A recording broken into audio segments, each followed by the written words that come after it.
Nakadito siya kanina. Warning lang po sa mga pupunta sa mga matataong lugar. Mag-ingat lang talaga. Katulad nito, nabuksan ako ng bag pero awa ng Diyos, wala naman pong nakuha sa akin.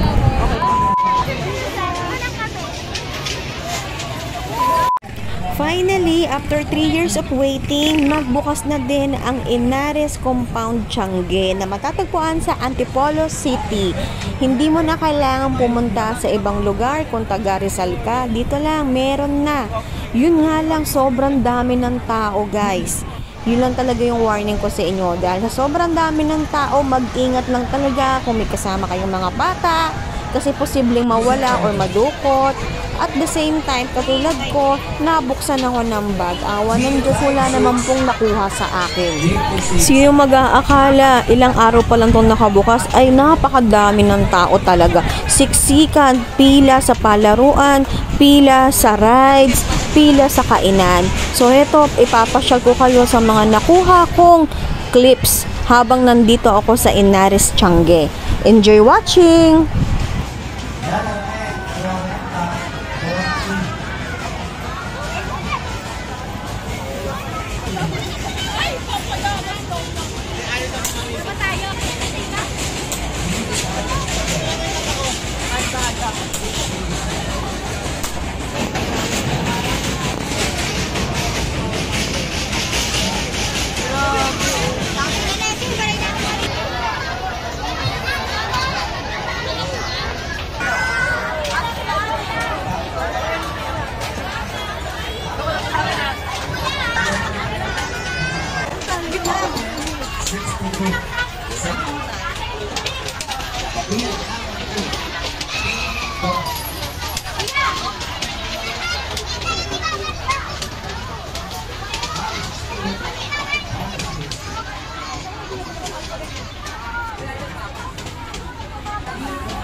Ang dinudumog talaga dito, guys, ay yung mga palaruan.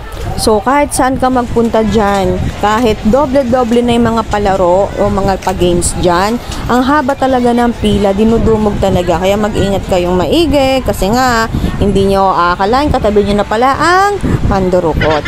Kung nasa loob kayo ng Inares Compound, yung nasa kaliwa, entrance, yung nasa kanan, exit. Tapos sa exit side, ayan po yung Christmas tree. Tapos, sa likod niyan, malawak pa yung area. Diyan, open space po dyan. Pwede maglaro yung mga bata or magbanding dyan. May mga nagbebenta dyan ng mga makukulay na hinahagis-hagis. So, dyan po pwede maglaro ang mga bata. Tapos, sa bandang likod naman po, or kung nakikita nyo yung puting tent for emergency or first aid, pwedeng-pwede, available po iyon. Tapos, meron din namang malawak na parking space.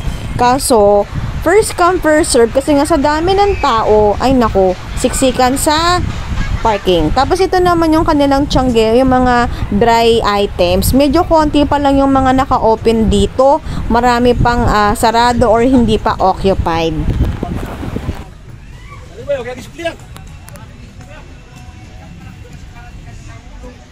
145 isang item.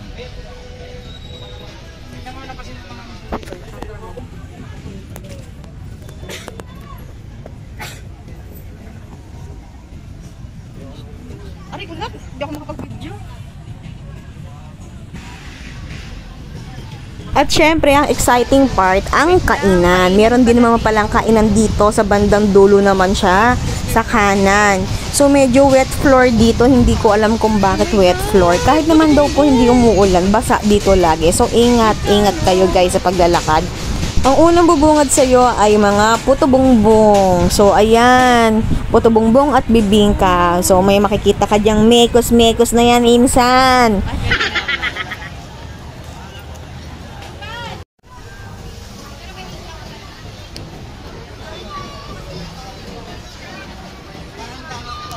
Parang medyo maliit lang yung kainan.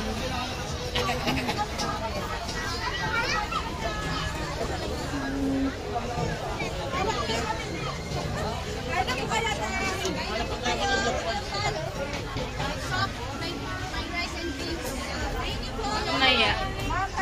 Ay na kayo ba? May table na tayo. Table na kayo. Table na.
Nak, may gusto ka bang kainin na medyo mura? May gusto ka bang kainin? At napahinto nga kami dito sa Korean street food kasi favorite ko ni Lucas. Bumili kami isang peraso or isang cup. 50 pesos po yung sinasandok ni ate. At ito naman yung inumin na makulay. Tapos ikaw yung pipili ng straw, o diba? Yung maliit na sinasandok naman niya ni ate ay 25 pesos.